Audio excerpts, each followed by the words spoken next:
किसी कौम की दुश्मनी तुम्हें इस बात पर मजबूर न कर दे कि तुम उसके साथ अन्याय करने लगो, जुल्म करने लगो, उसके साथ बेइंसाफी करने लगो।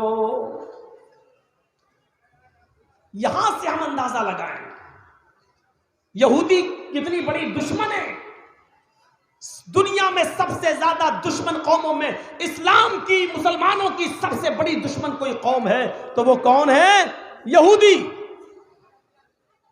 अल्लाह के रसूल सल्लल्लाहु अलैहि वसल्लम ने फरमाया तुम यहूदियों की मुखालिफत करो, हर काम में तुम यहूदियों की मुखालिफत करो। अल्लाह के रसूल जब मदीने गए और मुहर्रम की 10वीं तारीख को यहूदियों को रोजा रखे हुए देखा तो पूछा कि तुम ये रोजा क्यों रखते हो? कहा आज के दिन हमारे नबी मूसा अलैहिस्सलाम को फिरौन के जुल्म और सितम से नजात मिली थी। तो अल्लाह के नबी ने फरमाया कि मैं तुमसे ज्यादा हक रखता हूं, मैं भी रोजा रखूंगा। फिर अल्लाह के नबी ने फरमाया खालिफुल यहूद, उनकी मुखालिफत करो। वो मुहर्रम का एक रोजा रखते हैं, तुम 2 रोजे रखो। पूरी जिंदगी यहूदियों की मुखालिफत करते हुए हो गई, लेकिन इंसाफ का जब मामला आया तो उस यहूदी बच्चे के साथ भी बेइंसाफी नहीं होने दी। ये इंसानियत का सबसे बड़ा सबक है। हम तो अपनी औलाद के दरमियान इंसाफ नहीं कर पाते हैं। एक बेटे ने ज़्यादा हमारी खिदमत कर दी, खातरी कर दी, खिला पिला दिया, बड़ा हिस्सा तेरा, छोटा हिस्सा बेटा कह रहा है बराबर हट। बीमार पड़ता तो पूछता नहीं, वही हमारा बेटा पूछता उसका है सब, तू आ जाया भग, चल ज़्यादा करेगा तो ये भी नहीं देंगे तुझे, भग।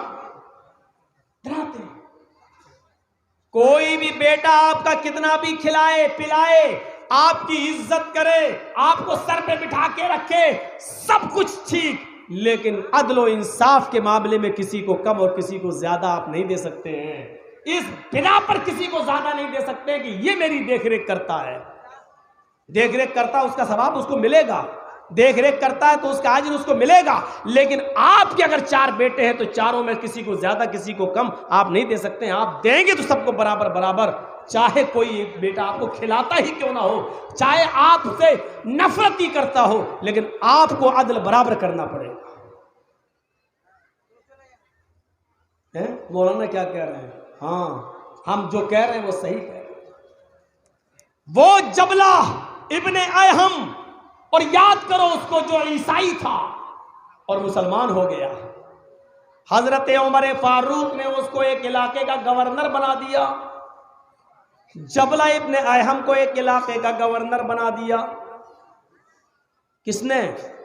हजरत उमर फारूक ने। एक दिन वो मक्के में आता है, ईसाई था, ईसाई से मुसलमान हुआ और मुसलमान होते ही हजरत उमर ने उसको एक इलाके का गवर्नर बना दिया। अब वो मक्का आया है। मक्का किस लिए? चलो उम्रा कर लेते हैं। उम्रा करने की नीयत से मक्का आया। वो तो वो समझ रहा था जैसे ईसाइयत में ठाट बाट थे वैसे ही मेरे अब ठाट बाट रहेंगे। वो खाने काबा किया तवाफ करने लगा।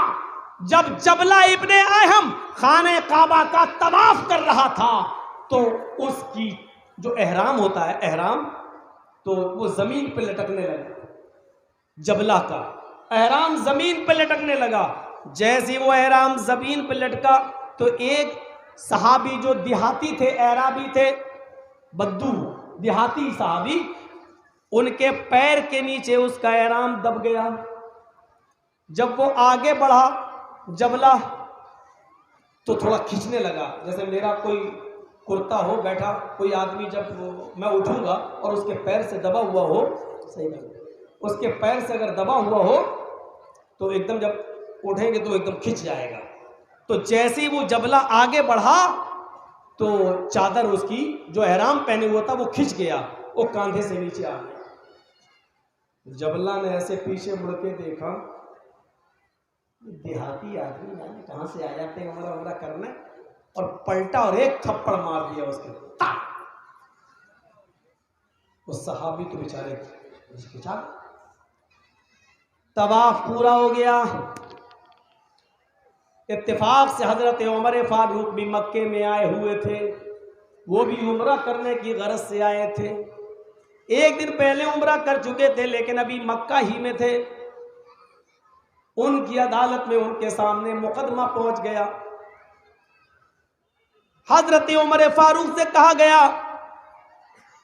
अमीरुल मोमिनीन, जबला जिसको आपने फला फला इलाके का गवर्नर बनाया है उस जबला का ने आज एक बद्दू को, एक देहाती को, एक सहाबी को इसलिए थप्पड़ मार दिया है क्योंकि उसकी चादर जमीन पे आ गई थी और इस सहाबी के पैर से दब गई थी।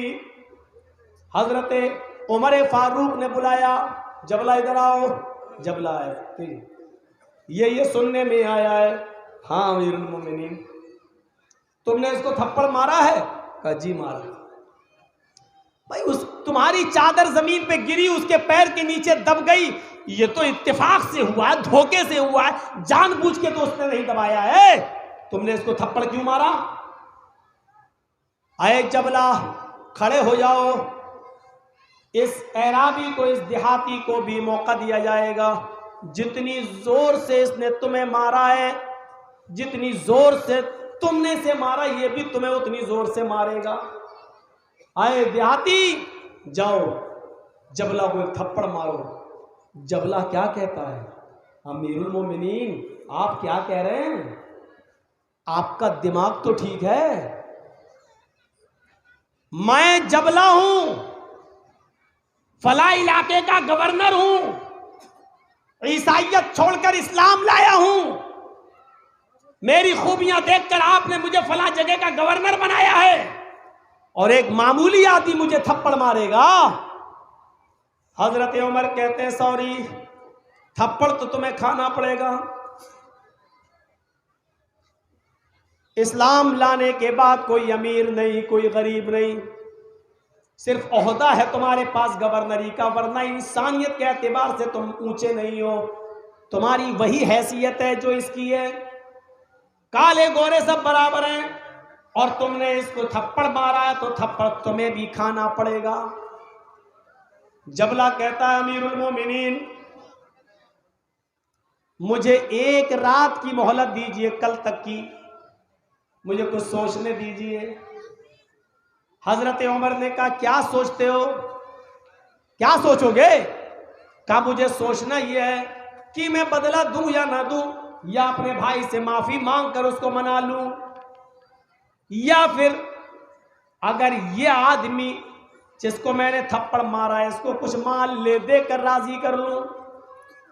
हजरत उमर फारूक ने कहा ये तुम्हारा और इसका मैटर है, अगर ये तुम्हें माफ करना चाहे तो अलग बात है, अगर कुछ ले दे के समझौता हो जाए तो उसमें भी कोई बात नहीं है।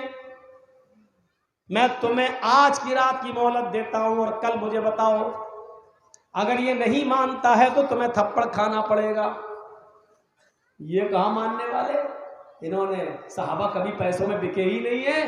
कहा नहीं मुझे बदला चाहिए, माफ इसलिए नहीं कर रहे हैं, वो चाहते तो माफ कर देते थे, सहाबा से ज्यादा माफ करने वाला कौन है? वो कहते नहीं आए जबला मैं इसलिए माफ नहीं कर रहा हूं क्योंकि मैं पूरी दुनिया को ये दिखाना चाहता हूं आने वाले वक्त के लिए कि इस्लाम की तारीख में मामूली लोगों को भी इंसाफ मिलता है और गवर्नर को भी थप्पड़ खाना पड़ता है। ये चीज इस्लाम को और रोशन करेगी, इसलिए तुम्हें थप्पड़ खाना पड़ेगा, मैं माफ भी नहीं करूंगा तुम्हें। ठीक है, सुबह फिर मिलते हैं।